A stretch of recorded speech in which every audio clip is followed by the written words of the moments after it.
Hello, I hope you are doing well. My name is Jacqueline Vino from Galasso Learning Solutions, and welcome to the Genuine Learning blog.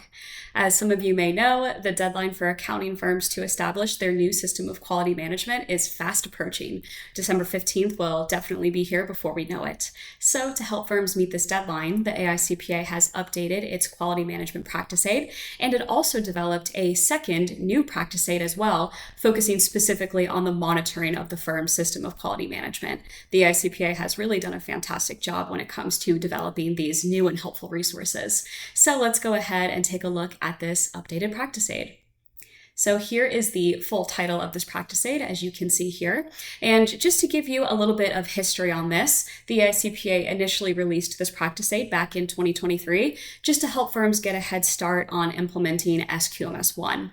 But it was updated again in August of this year, just to provide some additional information as we get closer and closer to the deadline. So what are some of the key updates in this practice aid? First and foremost, it expands the discussion of SQMS 1's objectives and requirements, including who is ultimately responsible for the system and how that looks different across different firm structures, including sole practitioners as well. Secondly, it also provides a deeper dive into the 8 components of the quality management system, really highlighting the new and enhanced requirements and also offering very helpful tools like risk libraries and also templates to make implementation just a little bit easier. Third, it's going to explain the requirements for evaluating the system of quality management as well, both in terms of what is the timing for this, who is responsible, while also pointing out the unique considerations for sole practitioners once again. So going to be scalable based on what type of firm you are working at. And finally, it also includes some expanded guidance on documentation, stressing what needs to be captured, how it can be presented, and also how firms of different sizes might tailor their approach to this as well. Now, what I think is really wonderful about this practice aid, and is definitely something I want to point out to you guys, is that it comes in 2 different versions. So it comes in a sole practitioner version, as well as a version for small and medium-sized firms. Additionally, we have some other items that are available for download as well.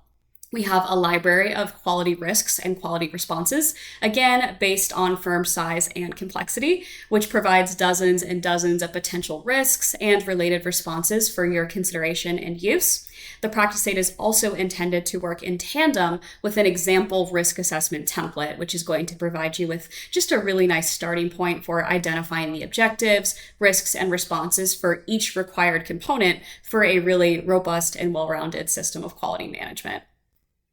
Also, as I mentioned earlier in this blog, the AICPA did not just stop there with updating their old practice aid. They also released a new second practice aid on monitoring and remediation process for a firm's system of quality management. And this new resource is just going to outline the requirements and provide application guidance for the design and implementation of a firm's process for monitoring and remediation. It's also going to provide really good tips for effective ongoing improvement as well. So just another helpful resource that is available for AICPA members. And folks, that is all we have for today's blog. Hopefully these resources will be helpful to you as firms work really hard to meet this December 15th deadline. Once again, my name is Jacqueline Vino from Galasso Learning Solutions. Thank you so much for tuning in today, and I also hope to see you later on a blog as well. Thank you so much and have a great day.